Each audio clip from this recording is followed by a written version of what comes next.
Shalom. Cette semaine, une haftara particulière due à un Shabbat particulier. Shabbat Shkalim, puisque justement, ce Shabbat qui précède la Noéménie du mois de Hadar, j'ai envie de dire le mois de Hadar, Bet, le bon, celui où effectivement nous fêterons Bezrat Hashem Purim, et nous avons coutume, en référence au souvenir du demi-cycle de la mitzvah, d'apporter au Bet Hamikdash Machatzit HaShekel, justement de faire précéder, d'anticiper ce Shabbat qui est appelé donc Shabbat Shkalim. Eh bien, à un maftir particulier, à un Shabbat particulier, effectivement, une haftara particulière. Et cette semaine, nous prenons justement notre haftara nos maîtres ont tiré la haftara du livre de Melachim, du livre des rois. Et je crois qu'il est fondamental de rappeler un petit peu le contexte.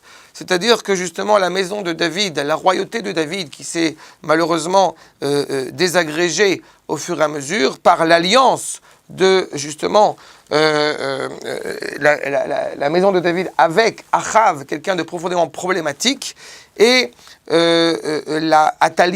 Athalie en français pour les amateurs de Jean Racine, est effectivement celle qui a été la mère de Achazia, le roi de Yehuda. Et elle était la première, au bout du compte, à profaner, à souiller ce rapport justement à la sainteté par le culte du Baal, par le culte idolâtre total.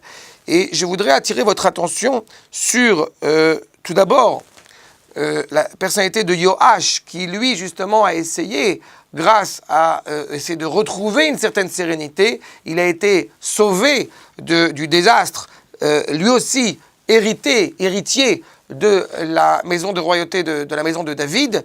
Il a été sauvé au moment du drame justement par le grand Cohen Yehoyada et son épouse Yehoshava.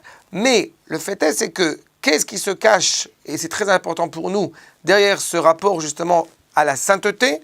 J'ai envie de dire, qu'est-ce qui, au bout du compte, nous est inhérent lorsque nous parlons de la mitzvah de Machatzit HaShekel? Eh bien, Achav, en mettant en évidence, et Athalia d'autant plus, en mettant en évidence la volonté féroce de faire de l'idolâtrie, eh bien, elle a voulu servir ses propres intérêts.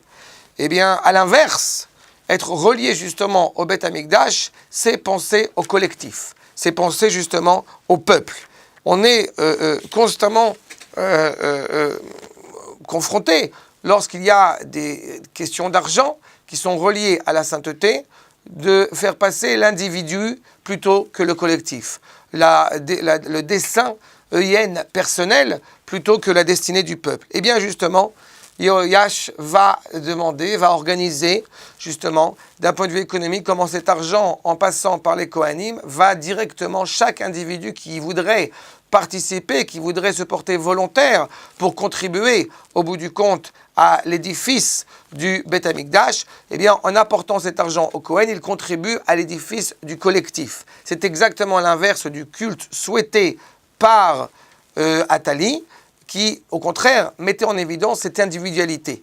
Lorsque, de la même manière, nous apportons Machatzit HaShekel, eh bien, nous ne souhaitons pas apporter un acte individuel qui aurait des fins uniquement sur mon foyer. Mais au contraire, nous souhaitons organiser de tel que tout cet argent, même apporté par moi, participe, encore une fois, au bien du collectif, et donc, qui apportera aussi pour moi. Nous apportons une terouma, comme nous rappellent les Chachamim. Le terouma, ça vient de l'eitromem, ça vient de s'élever. L'objectif, justement, en voulant réparer cette faute terrible d'Athalia, d'avoir voulu souiller, justement, l'histoire, d'avoir voulu souiller, justement, le peuple, c'est de ne pas saisir que je participe au Bet Hamikdash, ce n'est pas le Bet Hamikdash qui y gagne, c'est moi qui y gagne. Je m'élève, justement, pour pouvoir clairement participer et amener justement le projet divin à sa juste aspiration. C'est aussi ce que nous souhaitons en Bezrat Hashem pour l'instant, en apportant un souvenir de ce Machatzit HaShekel. Eh bien, c'est ce que nous souhaitons au bout du compte à chacun d'entre nous, de pouvoir très prochainement apporter réellement ce demi-cycle et ainsi de participer au projet d'Akadosh Baruch Hu et de reconstruire le troisième Bet Hamikdash. Shabbat Shalom.